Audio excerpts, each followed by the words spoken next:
Nah, saya awali dari quotes ini.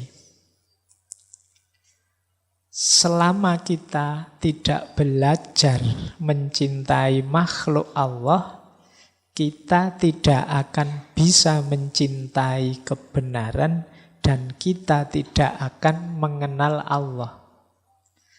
Wow, ini kalau mengikuti syair-syairnya Maulana Rumi ini, satu kalimat ini saja itu bisa dijelaskan sampai nanti jam 10. Ya, di satu kalimat ini ada tema cinta kepada makhluknya Allah, ada tema cinta pada kebenaran, dan ada tema mengenal Allah. Itu sudah jadi satu buku, satu quotes ini saja. Jadi kalau kita tidak belajar mencintai manusia, tentu saja kita tidak mungkin cinta pada kebenaran. Karena agennya kebenaran itu manusia. Jadi yang oleh Allah dititipi dengan makhluk yang namanya kebenaran itu manusia. Di luar manusia tidak sibuk mencerna, mendekati, apalagi mencintai kebenaran karena sudah paket jadi. Binatang, tumbuhan itu kan paket jadi. Beda dengan kita manusia yang berproses, diberi alat, bisa dekat dengan kebenaran, bisa jauh dengan kebenaran. Itu manusia. Nah, maka kita tidak mungkin bisa mencintai kebenaran kalau kita tidak belajar mencintai makhluknya Allah. Dan kalau kita tidak mencintai kebenaran, tidak mungkin kita bisa kenal dengan Allah. Jadi kalau ada orang hidupnya kok isinya kebencian-kebencian saja, berarti dia jauh dari kebenaran. Kalau jauh dari kebenaran berarti sulit dari mengenal Allah. Nah, ini kalimatnya Maulana Rumi. Berarti apa? Ya mari hidup ini dikembangkan dengan jalan mencintai makhluknya Allah apa saja. Jangankan yang manusia, yang bukan manusia pun ya hendaknya kita cintai dalam konteks mereka juga makhluknya Allah.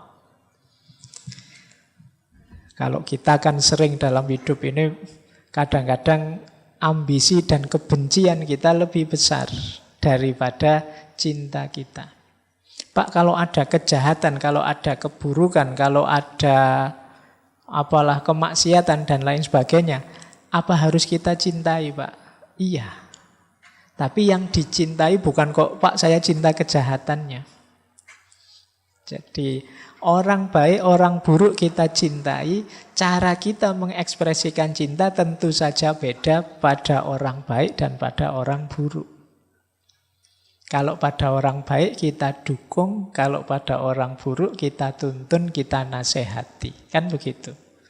Kita karena peduli pada orang yang kita cintai, kalau dia melakukan keburukan, ya kita dekati, kita nasihati. Jadi dalam hidup ini harusnya tidak ada ruang untuk kebencian. Kalau kita memberi ruang untuk kebencian, kita sebenarnya sedang nabrak kebenaran.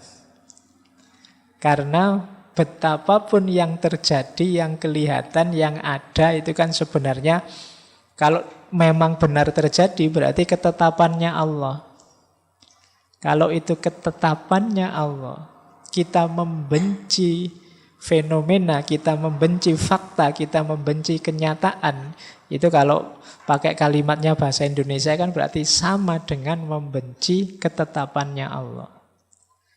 Jadi mari kita cintai apa saja, tentu saja dengan cara mencintai yang tidak seragam dan tidak sama. Jangankan untuk yang beda-beda, yang mirip saja kan kita ekspresi cintanya beda. Misalnya punya teman yang satu sudah menikah, yang satu baru SD. Itu kan cara kita mengekspresikan cinta kita pada mereka kan beda. Kalau yang masih SD mungkin dibelikan mainan, mobil remote, itu senangnya luar biasa. Kalau sudah menikah, kalau dibeliin mobil remote kan mereka rasanya sudah tua, sudah punya istri kok dibeliin mobil remote. Nah, kalau untuk anak SD cocok. Jadi ekspresinya beda-beda. Sama nanti dengan orang baik, orang buruk. Jadi ini yang dimaksud oleh Maulana Rumi. Berarti ya siapa saja kita jadikan teman, kita cintai. Bahkan tidak hanya manusia, semua makhluknya. Kalau kemarin kita belajar etika lingkungan itu, keluarga kita kan tidak hanya yang manusia, bahkan tidak hanya makhluk hidup. Makhluk tidak hidup pun yang jenisnya abiotik juga harus kita cintai. Jadi dasarnya persahabatan, pertemanan kita dengan semua makhluknya Allah itu ya kebenaran dan cinta. Yang kebenaran dan cinta itu muaranya nanti adalah pengenalan kita pada Allah.